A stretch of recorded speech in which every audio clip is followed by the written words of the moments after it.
এবার ভাবুন তো, এমন একটা মিসাইল যা হাজার হাজার কিলোমিটার দূরে থাকা লক্ষ্যবস্তুকে মুহূর্তের মধ্যে ধ্বংস করে দিতে পারে এবং একই সঙ্গে একটা টার্গেট নয়, একাধিক টার্গেটকে ধ্বংস করতে পারে। আজ আমরা কথা বলবো ভারতের ভবিষ্যৎ শক্তি অগ্নি-6 মিসাইল নিয়ে।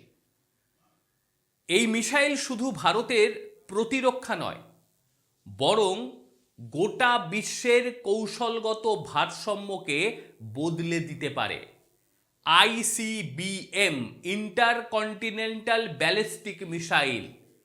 আসলে ভারতবর্ষ এর আগে অগ্নি-5 মিসাইল লঞ্চ করে দেখিয়ে দিয়েছে, তাতেই বিশ্ব কেঁপে গিয়েছিল, যার গতি ছিল ম্যাক 20+, কিন্তু এটার গতি আরও ভয়াবহ। যদিও সব কিছু তো আর প্রকাশ্যে আসে না, ওই প্রেস ব্রিফিংয়ের মাধ্যমে যেটুকু তথ্য পাওয়া যাচ্ছে সেইটুকু তথ্য আমেরিকা বলুন, রাশিয়া বলুন, চীন বলুন, এদের কাছেই তো মোটের উপর এখন এই প্রযুক্তি রয়েছে। তারপরে আমাদের ভারতবর্ষ, এরাও চমকে গিয়েছে যে হঠাৎ করে ভারতবর্ষ কি এমন তৈরি করছে। তাই প্রত্যেকে প্রহর গুনছে যে কবে ভারতবর্ষ সেই অগ্নি-6 মিসাইল নিয়ে আসবে। যদিও এখনো লঞ্চ হয়নি, লঞ্চ হতে চলেছে। আপনারাও জানতে চাইছিলেন যে অগ্নি-6 নিয়ে ভিডিও বানান, চলুন আপনাদের জন্য চলে এসেছে অগ্নি-6 এর ভিডিও। এইবার এই যে অগ্নি-6 মিসাইল, এই অগ্নি-6 মিসাইল ভারতের ইন্টারকন্টিনেন্টাল ব্যালিস্টিক মিসাইল, মানে যাকে আমরা বলি ICBM, এই সিরিজের পরবর্তী ধাপ। আর এটা কারা তৈরি করছে? আপনার আমার সবার খুবই প্রিয় সেই defence research and development organisation, যাকে আমরা বলি DRDO, তারা করছে। একটা ধারণা করুন, এই মিসাইলের রেঞ্জ হতে চলেছে 8,000 থেকে 12,000 কিলোমিটার। এটা লিখিত, মানে এটা আমরা সামনে দেখাবো। এর বাইরে কি হবে সেটা তো এই মুহূর্তে বলা যাচ্ছে না। এবং এটির সঙ্গে আরও একটি প্রযুক্তি যুক্ত করা হচ্ছে, এটার নাম হচ্ছে MIRV, মানে multiple independently targetable re-entry vehicles. এর কাজ বিভিন্ন জায়গায়, মানে একাধিক জায়গায় মিসাইল ফেলা। একটা বেরোবে এবং তার সঙ্গে একাধিক জায়গায় গিয়ে মিসাইল পড়বে। অর্থাৎ এ যে ওভারহেড থাকবে, এটা বিভিন্ন লক্ষ্যবস্তুকে এ আঘাত করতে পারবে। এইবার কিছু জিনিস আপনাদের বলে রাখি। প্রথমেই যখন আমরা লঞ্চ করেছিলাম অগ্নি-2, সেটা নিয়ে গোটা বিশ্বে যে কীরকম চাঞ্চল্য তৈরি হয়েছিল সবাই জানেন। অগ্নি-2 এর ক্ষেত্রে আমাদের রেঞ্জ ছিল 2100 কিলোমিটার। তারপর আমরা এলাম অগ্নি-3-তে, যার রেঞ্জ হচ্ছে 3200 কিলোমিটার। অগ্নি-5 এর ক্ষেত্রে আমাদের রেঞ্জ ছিল 5500 কিলোমিটার।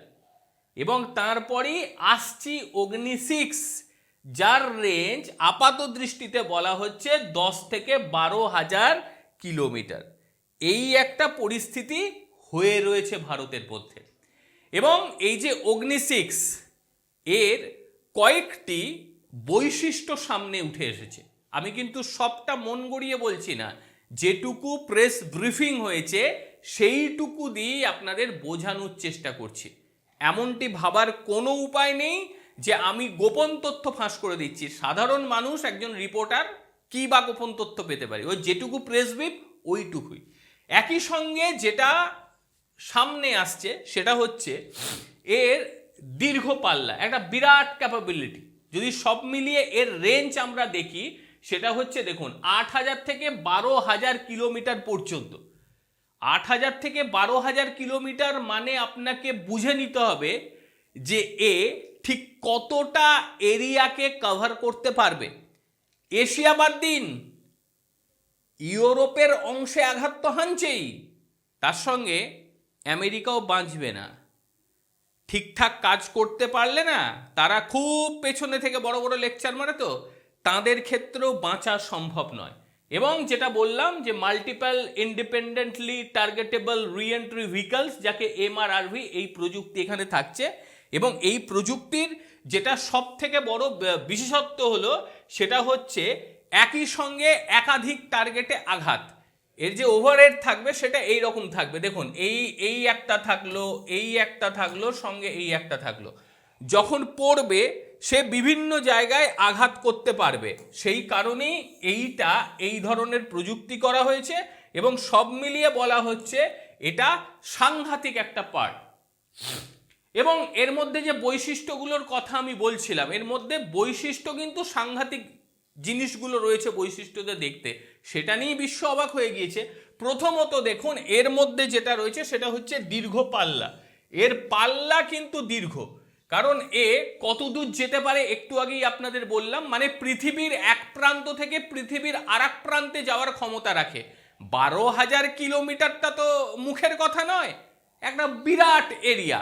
একই সঙ্গে MRIV প্রযুক্তি, একটু আগেই আপনাদের বললাম যে একাধিক টার্গেটে এ কিন্তু আঘাত করতে পারে, এটা একটা বড় বিষয়। আর একটা গতি হচ্ছে এর, দেখুন উচ্চ গতি পুনর্প্রবেশ, মানে রিএন্ট্রি স্পিড। এ যখন মহাকাশে উঠল তারপর যখন এ নামবে তার গতি ভাই ভয়াবহ।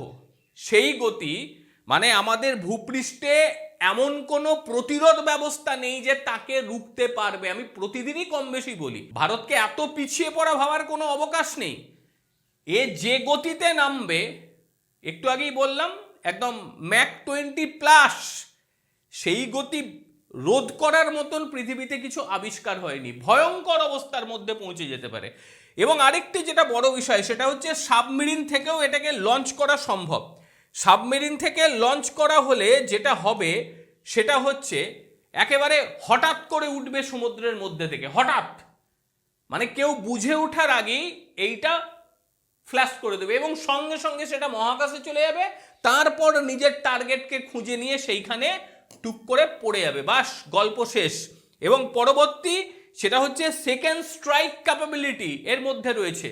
সেকেন্ড স্ট্রাইক ক্যাপাবিলিটি বিশ্বের খুব কম দেশের কাছে এই শক্তি বর্তমানে রয়েছে। বিষয়টা যেটা যে বিশ্বে বর্তমান আমরা যাদের দেখি যারা সেরা সেরা জায়গার মধ্যে রয়েছে, তারা অবশ্যই ইউনাইটেড স্টেটস, রাশিয়া এবং চায়না। সব থেকে বেশি যে এগিয়ে রয়েছে সে অবশ্যই রাশিয়া, তারপরে রয়েছে চায়না, তারপরে রয়েছে আমেরিকা। এদের মিসাইলগুলি বহু বছর ধরে কৌশলগত ভারসাম্য বজায় রেখে চলেছে। আর এবার যখন ভারতের এই অগ্নি-6 অন্তর্ভুক্ত হয়ে যাবে তখন ভারতবর্ষ এদের সঙ্গে এলিট ক্লাবে ঢুকে পড়বে।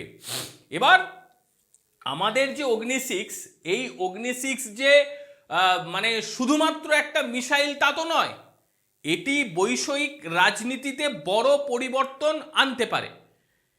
এর বিভিন্ন রকম দিক আপনাকে আমি বলতে পারি, যেমন ডিটারেন্স যদি ধরুন, যেমন দেখুন ডিটারেন্স রয়েছে, শত্রুরা আক্রমণ করার আগে না 10 বার ভাববে যে আমি আদতেও ভারতবর্ষে আক্রমণ করব, এটা নিয়ে তাদেরকে ভাবতে হবে। একই সঙ্গে আপনার পাওয়ার ব্যালেন্সের একটা বড় পার্ট, মানে তোমার ক্ষমতা বেশি আমার ক্ষমতা কম, আমি তোমার উপর আক্রমণ করে দেবো, এইসব চলবে না। কারণ ভারত কিন্তু একটা ব্যালেন্সে চলবে। আমেরিকাও 10 বার ভাববে, এখনো অবশ্য ভাবে, এখনো ভাবে, এমনটি ভাবার বিষয় নয় যে ভারতকে তারা ধর্তব্যের মধ্যে রাখে না, অবশ্যই ভাবে ভারতকেও। কারণ এশিয়া অঞ্চলে ভারত একটা বিরাট প্রভাব তৈরি করে ফেলেছে, আর এটা হবার পরে ধরাছোঁয়ার বাইরে চলে যাবে ভারতবর্ষ। একই সঙ্গে দেখুন স্ট্র্যাটেজিক স্টেবিলিটি, এই স্টেবিলিটি থাকলে না বিশ্ববাজারে ভারতের অবস্থান যথেষ্ট শক্তিশালী হবে এবং শক্তিশালী প্রতিরক্ষা যুদ্ধের সম্ভাবনা কমবে। একটু আগেই যেমনটি বললাম যে ভারতের ওপর আক্রমণ শানাতে গেলে তাদেরকে ভাবতে হবে, তবে অস্ত্র প্রতিযোগিতা বাড়বে। তবে অস্ত্র প্রতিযোগিতা বাড়লে কি হবে, ভারতকেও তো নিজেদের মতন করে তৈরি করতে হবে, আর না তো ভারত থাকবে না। একটা জিনিস মনে রাখতে হবে, এই যে অগ্নি-6 এটা কিন্তু এখনো অফিসিয়ালি ডিক্লেয়ার হয়নি। অফিসিয়ালি ডিক্লেয়ার হতে একটু সময় লাগবে, বেশ কিছু প্রবলেম এখন ভারতের মধ্যে রয়েছে। প্রথমত দেখুন প্রযুক্তিগত একটা বড় চ্যালেঞ্জ রয়েছে। এই প্রযুক্তি তো আপনি বাইরে থেকে আনতে পারবেন না, কেউ আপনাকে দেবেন, আপনাকে নিজেকেই তৈরি করতে হবে, সেটা ভারতবর্ষ করে চলেছে। প্রযুক্তিগত সমস্যা থাকলেও ভারতবর্ষ ঠিকঠাক জায়গা দিয়ে যাচ্ছে। দ্বিতীয়ত হচ্ছে আন্তর্জাতিক চাপ। কোনো দেশই চাইবে না যে ভারত উঁচু জায়গায় পৌঁছুক, সব কিছু চাপকে নিয়ন্ত্রণ করে এগোতে হবে, সেটা ভারতবর্ষ ঠিক জায়গায় করছে। এবং একই সঙ্গে কৌশলগত ভারসাম্য বজায় রাখতে হবে। হঠাৎ করে কোনো কিছু করে ফেললাম, সবার সঙ্গে সম্পর্ক নষ্ট করে ফেললাম, এটা করলেও চলবে না। সব কিছু মাথায় রেখে খুব ধীর গতিতে ভারতকে চলতে হবে, যাতে খুব ভালোভাবে এই জিনিসটা প্রত্যেকের সামনে নিয়ে আসা যায়। তৈরি হয়ে গিয়েছে এমনটি ভাবার বিষয় নেই যে তৈরি হয়তো হবে না। একটা কথা বলা যেতে পারে যে অগ্নি-6 ভারতের প্রতিরক্ষা শক্তিকে এক নতুন উচ্চতায় নিয়ে চলে যাচ্ছে। এটি যে শুধুমাত্র একটা অস্ত্র এমন ভাবাটা ভুল। বিশ্ব রাজনীতিতে একেবারে পরিবর্তন নিয়ে আসতে পারে এই অগ্নি-6। আজকের ভিডিও আপনাদের ঠিক কীরকম লাগলো অবশ্যই জানাবেন, এবং একই সঙ্গে এই অগ্নি-6 নিয়ে আপনাদের মতামত কি অবশ্যই সেটাও শেয়ার করবেন। আর আমাদের ভিডিও যদি আপনাদের ভালো লেগে থাকে তবে অবশ্যই লাইক করুন, শেয়ার করুন, সাবস্ক্রাইব করুন। প্রত্যেকে ভালো থাকবেন, সুস্থ থাকবেন। আবারও দেখা হবে অন্য কোনো দিন অন্য কোনো ভিডিওতে। ততক্ষণের জন্য নমস্কার, ভালো থাকবেন।